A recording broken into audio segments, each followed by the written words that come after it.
السلام علیکم۔ میں 7ویں جماعت کی اردو کی ٹیچر آپ سے مخاطب ہوں۔ آج کے لیکچر میں ہم سبق حرکت کا قانون پڑھیں گے۔ تم نے آج پھر ہوم ورک نہیں کیا؟ استاد نے آنکھیں گھما کر اس کے کان مروڑے۔ سر پلیز، کل میں ضرور ہوم ورک کر کے آؤں گا۔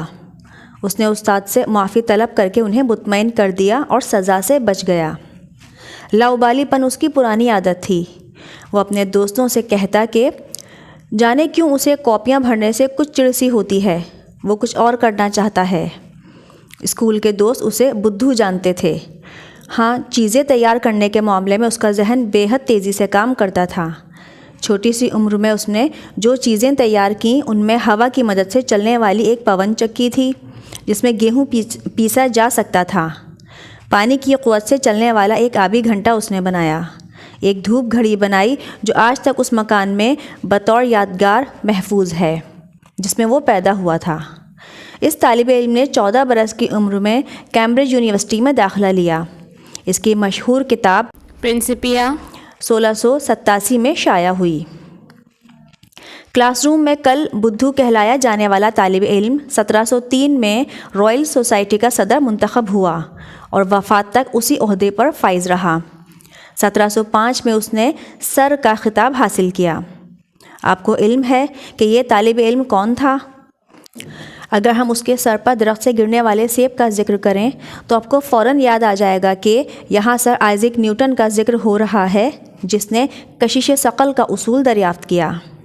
نیوٹن سے پہلے اجسام کے زمین پر گرنے اور سیاروں کے سورج کے گرد گھومنے کا باہمی تعلق بھی کسی کو معلوم نہ تھا۔ یہ قانون بھی نیوٹن ہی نے دریافت کیا۔ نیوٹن نے طبیعیات فزکس کے علم میں خصوصیت سے کام کیا۔ اس نے حرکت کے اصول پر 3 قوانین وضع کیے۔ نیوٹن کے ان قوانین کے مطابق اگر کوئی ذرہ ساکن ہو تو اپنی حالت سکون کو ہمیشہ قائم رکھتا ہے، لیکن اگر کوئی ذرہ متحرک ہو تو ایک خط مستقیم میں یکساں رفتار سے چلتا ہے۔ اس کی رفتار یا سمت میں اس وقت تک کوئی فرق نہیں آتا جب تک کوئی بیرونی طاقت اپنے عمل سے اس کی حالت کو بدل نہ دے۔ اسے حرکت کا پہلا قانون کہتے ہیں۔ حرکت کا دوسرا قانون کسی جسم یا ذرے کی حرکت کی رفتار میں تبدیلی کی شرح اس جسم یا ذرے پر عمل کرنے والی قوت کی نسبت سے ہوتی ہے، اور یہ اسی سمت میں واقع ہوتی ہے جس سمت میں وہ قوت عمل کر رہی ہو۔ تیسرا قانون حرکت یہ ہے کہ ہر عمل کا ایک رد عمل ہوتا ہے۔ عمل اور رد عمل آپس میں برابر لیکن ایک دوسرے کی مخالف سمت میں ہوتے ہیں۔ جب ہم اپنے گرد و پیش دیکھتے ہیں تو مختلف اجسام اور اشیاء ہمیں سوچنے پر مجبور کرتی ہیں۔ مثلاً مادے کے مشاہدے سے ذہن میں یہ سوالات پیدا ہوتے ہیں کہ مادہ کیوں ٹھوس، مائع اور گیس کی صورت میں پایا جاتا ہے؟ بادل کیسے وجود میں آتے ہیں اور ان کی گرج چمک کے اسباب کیا ہیں؟ کیوں پلاسٹک کی کنگھی بالوں میں پھیرنے کے بعد چھوٹے چھوٹے لکڑی کے ٹکڑوں، تنکوں اور کاغذ کو کشش کرتی ہے؟ پتھر کو جب گوبھن سے پھینکا جاتا ہے تو وہ ہاتھ سے پھینکنے کے مقابلے میں دور کیوں گرتا ہے؟ اس طرح کے سوالات انسانی ذہن میں ابتدا سے تھے اور اب بھی موجود ہیں۔ اللہ تعالیٰ نے انسان میں تجسس اور جستجو کا مادہ رکھا ہے۔ اس بنا پر انسان نے کائنات کی نوعیت، بناوٹ اور اپنے آس پاس ہونے والے واقعات اور حادثات کا بغور مشاہدہ کیا، اور ان اسباب کے علم کو اس نے اپنی آسانی اور آرام کے لیے استعمال کیا۔ سائنس کی یہ شاخ جو کہ تجسس سے پیدا ہونے والے سوالات کا جواب فراہم کرتی ہے، طبیعیات فزکس کہلاتی ہے۔ یعنی طبیعیات سائنس کی وہ شاخ ہے جو مادے کی خصوصیات اور توانائی اور ان میں پائے جانے والے باہمی تعلق سے بحث کرتی ہے۔ ابتدا میں سائنس کی صرف 2 شاخیں تھیں، ایک طبیعی اور دوسری حیاتیاتی۔ سائنس میں ترقی کی وجہ سے طبیعی سائنس کو مزید شاخوں میں یعنی طبیعیات، فلکیات اور کیمیا میں تقسیم کر دیا گیا۔ جدید دنیا میں بجلی، جسے ہم اپنے گھروں اور کارخانوں میں استعمال کرتے ہیں، بجلی گھر میں بجلی کی پیداوار، مقناطیسی فیلڈ کی تبدیلی کی مرہون منت ہے۔ طبی سائنس، میٹلرجی، فلکیات و دفاعی سائنس وغیرہ میں اب لیزر کا عام استعمال ہو رہا ہے۔ یہ لیزر ایٹامک فزکس کے اصولوں سے حاصل کی جاتی ہے۔ برقی آلات جو کہ ہمارے روزمرہ کے استعمال میں ہیں یہ بھی فزکس کی تحقیقات کا نتیجہ ہیں۔ آٹو موبائل ٹیکنالوجی اور ریڈار ٹیکنالوجی کا انحصار فزکس کے اصولوں پر ہے۔ ہم دیکھتے ہیں کہ گھریلو استعمال سے لے کر خلائی تحقیق میں استعمال ہونے والے آلات اور مشینوں میں طبیعیات موجود ہے۔ بس ثابت ہوا کہ طبیعیات ہماری روزمرہ زندگی میں اہم کردار ادا کر رہی ہے۔ سائنس میں نام پیدا کرنے والے طلباء کے لیے اس علم کا حاصل کرنا بے حد ضروری ہے۔ بچوں، اس سبق میں حرکت کے قوانین کے بارے میں بتایا گیا ہے جو کہ مشہور سائنسدان سر آئزیک نیوٹن نے پیش کیے۔ حرکت کے پہلے قانون کے مطابق کوئی شے اگر حرکت میں ہے تو وہ ہمیشہ حرکت کرتی رہے گی، اور اگر کوئی شے ساکت ہے تو وہ ہمیشہ ساکت رہے گی جب تک اس پر کوئی بیرونی قوت عمل نہ کرے۔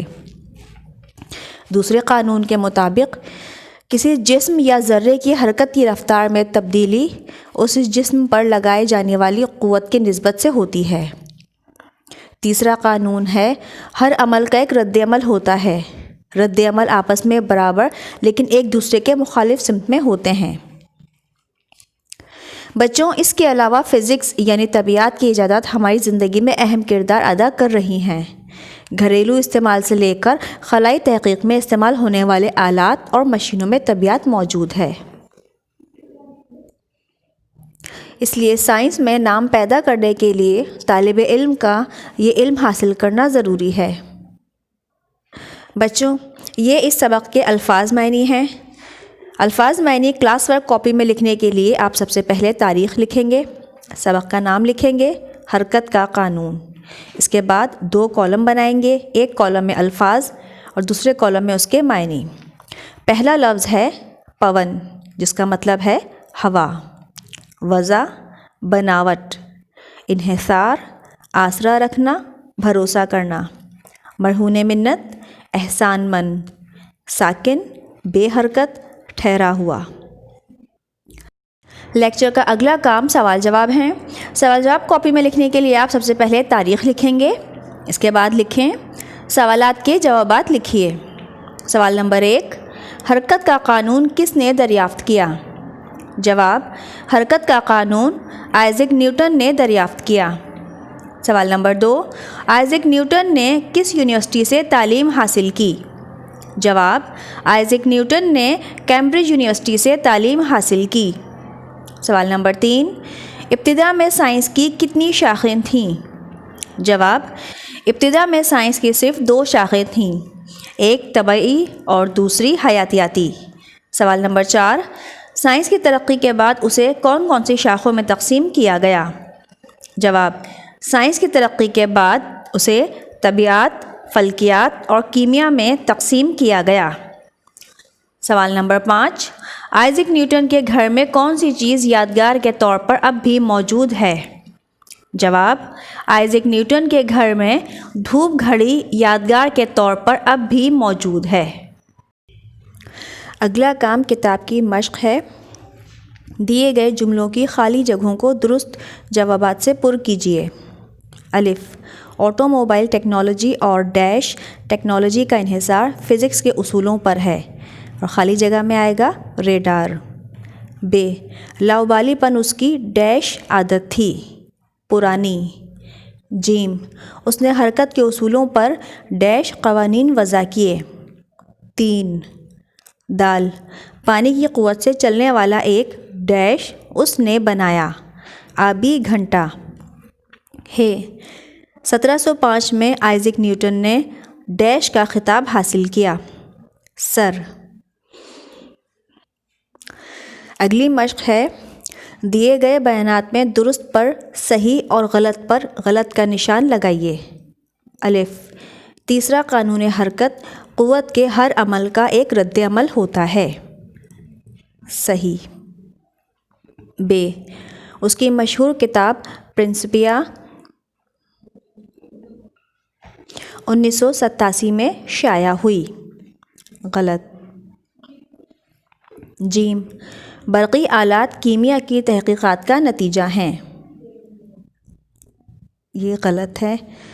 دال، اس نے استاد سے معافی طلب کر کے انہیں مطمئن کر دیا اور سزا سے بچ گیا۔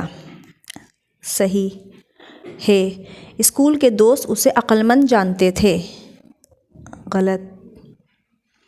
واو، اللہ تعالیٰ نے انسان میں تجسس کا مادہ رکھا ہے۔ صحیح۔ یہ مشق کاپی میں کرنے کے لیے آپ سب سے پہلے تاریخ لکھیں گے، اس کے بعد خالی جگہیں پر کریں۔ الف، آٹو موبائل ٹیکنالوجی اور ڈیش ٹیکنالوجی کا انحصار فزکس کے اصولوں پر ہے، اور خالی جگہ پر لکھیں گے ریڈار۔ اسی طرح سے باقی کی خالی جگہ بھی کاپی میں لکھی جائیں گی۔ دوسری مشق کرنے کے لیے بھی آپ سب سے پہلے تاریخ لکھیں گے، درست جواب پر صحیح کا نشان لگائیں۔ الف، تیسرا قانون حرکت قوت کے ہر عمل کا ایک رد عمل ہوتا ہے۔ صحیح۔ اسی طرح سے سارے جملے لکھے جائیں گے۔ اگلا کام الفاظ جملے ہیں۔ یہ کام کاپی میں لکھنے کے لیے آپ سب سے پہلے تاریخ لکھیں گے، جملے بنائیں۔ الفاظ جملے لکھنے کے لیے 2 کالم بنائے جائیں گے، ایک کالم میں الفاظ اور دوسرے میں جملے۔ پہلا لفظ ہے مرہون منت۔ اس کا جملہ ہے، بجلی گھر میں بجلی کی پیداوار مقناطیسی فیلڈ کی مرہون منت ہے۔ روزمرہ، ہمارے ملک میں روزمرہ کی اشیاء دن بدن مہنگی ہوتی جا رہی ہیں۔ انحصار، ریڈار ٹیکنالوجی کا انحصار فزکس کے اصول پر ہے۔ ساکن، مغرب کی اذان کے وقت سمندر بھی ساکن ہو جاتا ہے۔ یہ تمام کام کلاس ورک کاپی میں لکھنے کے بعد اسکول میں جمع کروائیں۔ اگلے لیکچر تک کے لیے اللہ حافظ۔